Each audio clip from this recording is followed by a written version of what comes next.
Welcome to Explosive Enterprises, and it's time for another Q&A. So without any further ado, let's get right into it. First, can we get a video on that converted CVC helmet? I'd love to know more about it, been debating putting one together. Well, there actually isn't all that much to talk about, so let's just go through it right now. So this is a DH-132A Combat Vehicle Crewman or CVC helmet that's been obviously retrofitted. This is a Skydex Pasget pad and suspension setup, which just bolts directly in using the existing screws.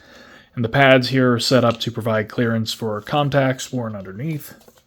The front, we have a Norotos NVG bracket using a brain exploder mount for a GoPro Hero 7.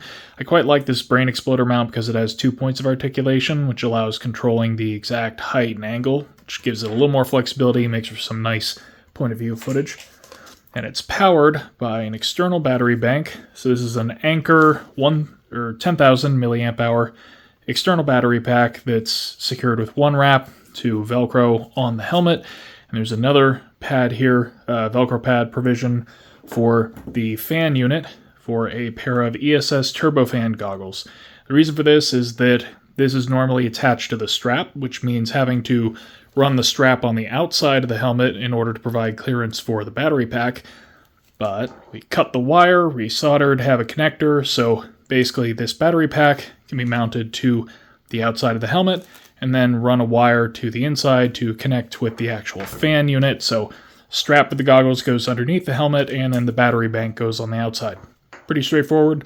Not a whole lot else to talk about here. This is not the most high-speed, low-drag way to do this, but I felt that adding arc rails, while definitely more practical, would maybe spoil a little bit of the retro-modern feel. Now, if you want to convert a CVC of your own, there are just two things that you should be aware of. First, I mentioned this is a DH-132A. The DH-132B is a little bit thicker, has a bit better ballistic protection, but is also heavier. The original DH-132 is just a fiberglass shell, and while this works fine as a vehicle crewman helmet, if I remove the liner from it, you can see this is extremely thin. There's no substance to it. It's very flexible, and more importantly, you cannot mount anything to this. It just won't stay rigid. So opt for a DH-132A or DH-132B if you want comparable protection to a Pasget at about the same weight. The other thing to be aware of is that these helmets do run substantially large, and even if you look like the guy who works out at the library, you're probably going to want to opt for a small. I normally wear between a medium and large helmet. This is actually a small. This is a small. The liner's way too small to fit on my head, but the helmets are very big to accommodate them. So just opt for a small if you can find one. Next up, on what basis do you recommend the G&P M203? I find very little information comparing the different producers. Let's get a couple of things. First off, it's just generally pretty good build quality by Airsoft standards. This isn't super chintzy pot metal, and it has a nice little gray finish that's a good match for the real thing. Internally, they're also pretty durable. They're easy to mod to allow the firing pin to travel just a bit further for launching tag-ins and similar grenades. They also accommodate a bunch of different retro mounts, which is useful if you're building a retro rifle. But the most important thing, is the reason why I recommend these specifically. Might be hard to see, but there's a screw hole right underneath here, and that actually has a grub screw, which you can thread out so that it presses against the barrel and applies tension. That means that even if you have sloppy fitment on the launcher to the rifle, which is very common on Airsoft replicas because they're always just a little bit dimensionally off, you can still tighten that screw to get good tension, and that'll help keep everything aligned, keep it nice and solid. Grenade launchers that don't have that tend to be wobbly. It's harder to get the fitment right, especially when they've been designed for AEGs and you're putting them on gas rifles instead. So that's why we recommend G&P. We know they can be kind of hard to come by, but if you can find one, it is really worth it. Can the buffer spring on a real AR be used on a GBBR? Technically yes, but you really shouldn't. From a performance standpoint, you'll notice that you'll get a very high cyclic rate, but it'll also cause poor efficiency because the bolt has to fight much more force to be pushed back, and a reduced sensation of recoil because it's never going to achieve the same speed to when it hits the back of the buffer tube. But more practically, you're probably going to break things, even with relatively high-end brands like Vipertech, because Airsoft bolts don't have a rotating bolt to help soak up the energy on impact. They're not hardened like real ones, where real bolts are actually quite substantially hard steel, and that's a pretty important design characteristic for an actual firearm. The fact that airsoft bolt carriers are hollow tends to make them fragile, especially if you have like a plastic nozzle. If anything goes wrong there, what might be just a jam on a normal recoil spring instead turns into parts exploding with a very strong recoil spring. And maybe most of all, the kinds of round count that we take as normal in airsoft are pretty high by real firearm standards. I mean, you might replace a barrel on a real gun at 10,000, 15,000 rounds, depending on, the caliber and how it's being used, regimen of fire. With an airsoft gun, 10,000, 15,000 rounds could be a particularly fun weekend. So you're just going to put a lot more wear and tear on the gun, and while you can find videos of, like, I know it's a thing in Korea where they are using real buffer springs and they're running their guns on like 300 PSI, I can only imagine how quickly they're running through parts on those. Is it not a good idea anyway to have a weaker hammer spring, or does this have negative effects if you use it in normal temperatures or summertime? Basically, they're asking, like, why not just use a weaker hammer spring all the time? There are two reasons. The first is a weaker hammer spring will give you slightly less recoil. That's why it gives you more efficiency. Basically, if you have less tension pushing the hammer forwards, your bolt carrier has to overcome less force in order to start the recoil process, and that means that it's not going to build up the same amount of energy, it's not going to kick as hard, which also makes it more efficient in wintertime. The other issue, though, is that a weak hammer spring will make your gun more susceptible to light striking. Some designs are better for this than others. For most output valves, you have to overcome the internal pressure of the magazine in order to open that valve.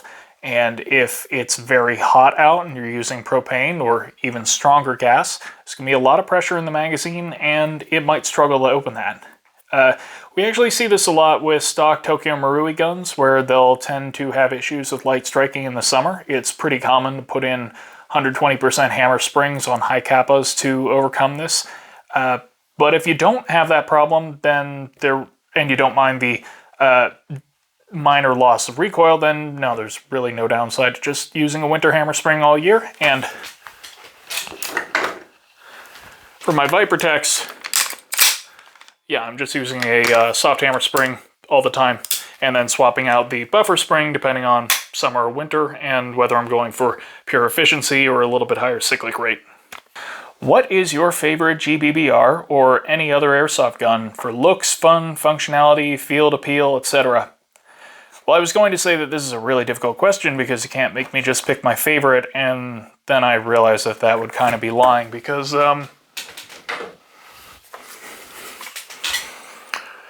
the Tokyo Marui Saiga is it. We're going to do a follow-up video on this, but long story short, this is not only probably one of my favorite airsoft guns, it's also one of the best values I've seen for what it is, and one of the best functioning gas rifles, period. Before you switched to gas guns, what were the main guns you used? Well, I should point out again that Explosive Enterprises is a team, and the rest of the team doesn't use gas guns nearly as much as I do. Well, there's one guy who does, but mostly it's AEGs, and of course I used to use AEGs, but for most of the time I've been playing Airsoft, I've been really into the weirder guns, mostly machine guns for outdoors, shotguns for CQB, flamethrowers for weird events. I owned a TM AA-12 and a bunch of APS shell shotguns, and I've had A&K M60s and the PKM, which I actually still have. Yeah. This is actually the only AEG still in my collection that I actually use. But so it's kind of funny actually that after getting into gas rifles, I've now started getting more into gas blowback shotguns and gas blowback machine guns like the M249. So kind of coming full circle there. What are your thoughts on electric platforms that include some of the niceties of GBBs, such as last round bolt hold opens, split gearboxes, etc.? Stuff like the ASG Scorpion Evo 3, ICS split gearbox, G&G, among others. Well, they're really cool when they give you something tangible and they don't come with other disadvantages. Those split gearboxes in particular, they make the guns a little bit easier to work on, and I guess they do let you split them open like real ARs in that case, but it's not really that much of a difference. There isn't really a lot of point. Stuff like last round bolt hold open and functional bolt release, those are definitely useful and cool, and I like the realism, but again, it really depends on implementation. Electrical systems can be annoying. Dealing with problems that MOSFETs can have is also very annoying, and I'm thinking back to the VFC MP7 AEG that I had, which was a super cool little gun until I realized that not only did it have a tendency to break the followers because it had to protrude significantly out of the magazine for the bolt hold open feature, accessing the hop-up required cutting wires because they were just crisscrossed all over the gearbox shell, and that was not a good design. That is not a good design. If you want an MP7, you should not be going for an AEG. That's like one of the couple of use cases where I think the gas version is infinitely more practical than the AEG one. So again, it really just comes all down to how it's designed. In your Northeast Uzi video, you mentioned you'd do an update on how things were going. Any news? Well, sorry. We did get new parts that fixed most of the major issues we identified in the video, along with the ones that were provided in the course of filming that I think we mentioned, like the new valve knocker. But I sold the gun. It was just, the performance was just okay, and I found myself liking the VFC MP5 a little bit better, and I don't really feel like I need a ton of submachine guns. I was very strongly considering getting a V3 when that came out, because that apparently improved the recoil and efficiency considerably, but I missed the boat on it. They're all sold out now. Well, we'll see if we can find one, because I would be interested in doing a follow-up.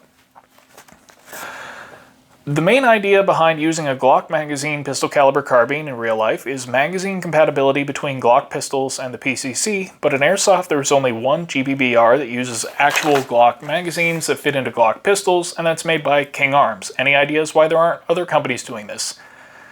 Well, I think the knee-jerk answer is that Airsoft guns tend to be a little more proprietary. You buy a gun and then you buy the mags for it, and that cross-compatibility isn't really a thought, which is kind of disappointing, I guess, because you don't have the same problems that you have in real steel, namely the fact that those staggered, slanted rather, and double-stack single-feed Glock mags are really terrible submachine gun magazines, and I would much rather have everything feed from Uzi mags or MP5 mags or just something else double-stack, double-feed.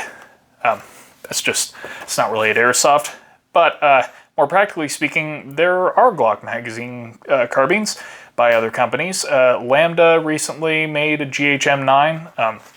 We believe Lambda is A&K, to be clear. And Maruyama SCW9 also uses VFC Glock mags because I think Maruyama is VFC in a trench coat. There are a few others out there. This is starting to become more common. Again, the problem is just which Glock mags you're going to use, because there are a bunch of standards and they're sometimes compatible and sometimes not compatible, and you can find weird things where like they're mechanically compatible, but say WE magazines are a little bit wider than VFC magazines, so they don't fit in the same mag well, so maybe you have to make modifications. It's really annoying, but it is starting to be a thing. And now, saving the best for last, what is likely the best GBBR for people on a budget? I feel that a large majority of the time the people say a certain budget GBBR or any other GBB is bad is due to them not treating their weapons right. Could you give some insight? I can give you a rant. So it's true that proper maintenance can prolong the life of a gun. I see what you're getting at, that people who are new to gas guns buy a cheap gun, they don't really maintain it very well, they start running into problems, they blame the gun. Yes, that's a thing. Yes, if you know what you're doing, you can prolong the life of the parts, you can get the most out of them and make a cheap gun perform better than most people would think. But there are still some very significant issues that amount to us not generally recommending budget GBBs. The first thing is that cheap guns are often fragile. They're often made from pot metal. They usually don't have the best internal designs. There are some companies that can make durable, long-lasting pot metal guns, like Tokyo Marui. They're not budget guns. They're at least not in the US. They are budget guns in Japan, but that's just kind of how the economics work out. So you can fix like a Wii trigger box if it wears out by throwing in like RA Tech steel parts, but you have to know what you're doing. You need to know what parts need to be replaced if you're having any kind of issues that boil down to anything more complex than the part broke and I know what broke and I know what to fix it. If you're getting weird behavior, you might not know exactly what's wrong. You may have to deal with tolerancing issues, especially with companies like RA Tech. They're not always going to be a drop-in fit, so you need to have a little bit of know-how on how to fix it. But more than that, not every issue can be fixed, and some are inherent to the design. You can have a gun that doesn't have any recoil, or it's not efficient, or it has severe cooldown issues, or it's inconsistent, and these might just be part of the design, and there's nothing really you can do about them. So, a lot of people start with budget guns because they don't know if they're going to like gas guns, and they just want to, like, dip their toes in the water, see how it is. But a bad gun can give you a really bad impression of gas blowback rifles. If you have bad magazines, they might be extremely leaky or prone to damage. You know, you've probably heard of these things as like big problems for gas guns, but it's really more a problem for older ones or poorly made clones. I'm thinking back to one time when I saw someone posted a video online of gameplay with, I think it was a Golden Eagle Western Arms clone, and every couple of magazines they would go and pull the trigger at some point and it would just vent all the gas. And they said, well, you know, that's just kind of part of owning a gas gun. That's not part of owning a gas gun. That's part of owning a clone of a 20-year out-of-date system that's having severe feed issues. You're not going to get the same problem on a better design, or at least if you do, it'll be something that you can much more easily fix, whereas if you've seen our ViperTech videos, fixing feed issues on those Western Arms systems can be kind of complicated, and that's not really something you want to do if you're brand new to gas guns. So, but let's say that like it doesn't deter you and you decide you do enjoy gas guns, but you don't like some of those limitations you're running into on a cheaper gun. Well, now you have a problem because you're invested in a suboptimal system. There's only so much you can do, and it may not retain value very well because the cheaper guns often don't. So upgrading to a different brand means you'll probably lose a lot of money. So you either stick with what you have and deal with it, or you lose money to go with something better. And speaking of money, the mag prices aren't really that different. So you might have a gun that's, say, $200. Say you buy one of those Golden Eagle clones, it's $200, and a VFC would be like $400, so half the price, you save $200. But if you're going to get 5 mags for them, that's going to be another $200 either way. So instead of 200 versus 400, you're looking at like 400 versus 600, and good magazines might be pricier. So when you realize, for example, like those Golden Eagle mags are crap, let's say you don't even buy them to begin with, you buy GHK mags instead, which is what's commonly recommended. Those GHK mags are actually more expensive than VFC mags by about 20 bucks a pop, so you end up looking at about $500 for your Golden Eagle and magazines versus $600 for the VFC and the same number of magazines. And then if you have to start putting parts into the Golden Eagle to keep it working, that quickly makes up the difference. So there's a little bit of a false economy there because regardless of what gun you're going to go with, the magazines are probably going to be pretty comparably priced.